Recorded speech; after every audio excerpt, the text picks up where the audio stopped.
A small trade war could explode between two Asian nations as India, which has the second largest population in the world with more than 1.3 billion people, has begun to unofficially boycott Malaysia, a country with just 32.6 million inhabitants.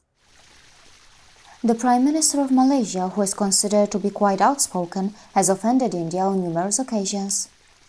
But on this occasion, it is A. Kadir Jassin, his communications and media advisor, who has taken one step further by suggesting that Malaysia should reconsider the position of an estimated 150,000 Indian nationals that work in the country. So is Jassin trying to say that Malaysia should contemplate getting rid of 150,000 Indian expatriates and workers in their nation? Now, this has gone way too far. Malaysia should keep in mind that it still enjoys a large trade surplus with India. Its exports to India are worth $10.8 billion, and on the other hand, its imports from India are only $6.4 billion. Another point worth mentioning is that India has not gotten involved with any of the internal matters in Malaysia, despite the negative history that Malaysia has regarding its dealings with minority groups.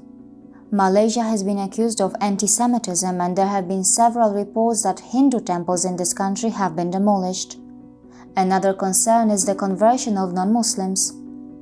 The administration in Malaysia has even offered Muslim men 10,000 ringgits in exchange for marrying the Orang Asli tribal women.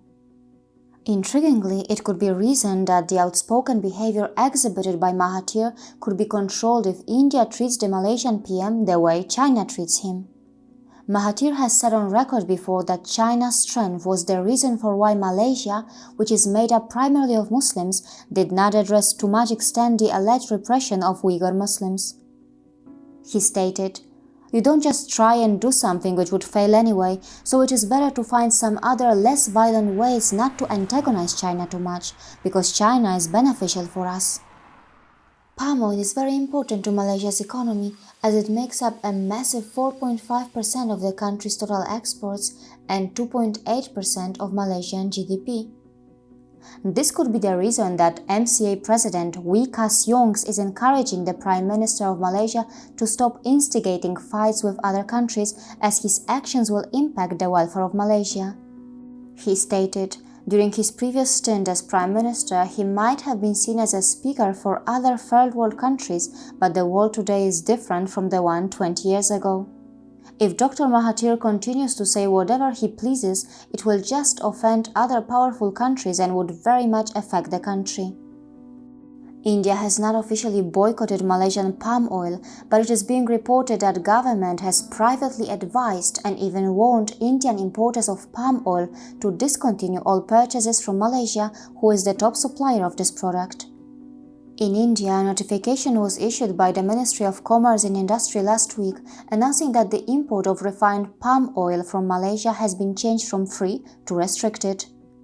It is also being reported that, beyond the refined palm oil, the Indian government is planning to place further pressure on Malaysia by also restricting the import of microprocessors. However, Indonesia is reaping the benefits from Malaysia's struggles. It's being alleged that refiners and traders from India have switched to purchasing almost exclusively from Indonesia and are even open to paying an additional $10 per ton more than they were for Malaysian palm oil. However, there is another variable to take into consideration.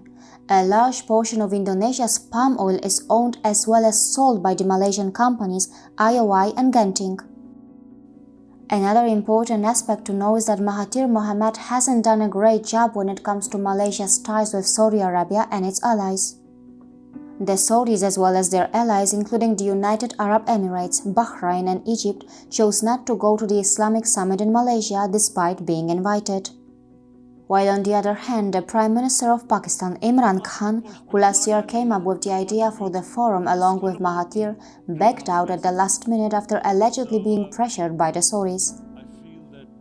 At this point, most can agree that PM Mahathir is the only one that actually knows what he wants. See you again.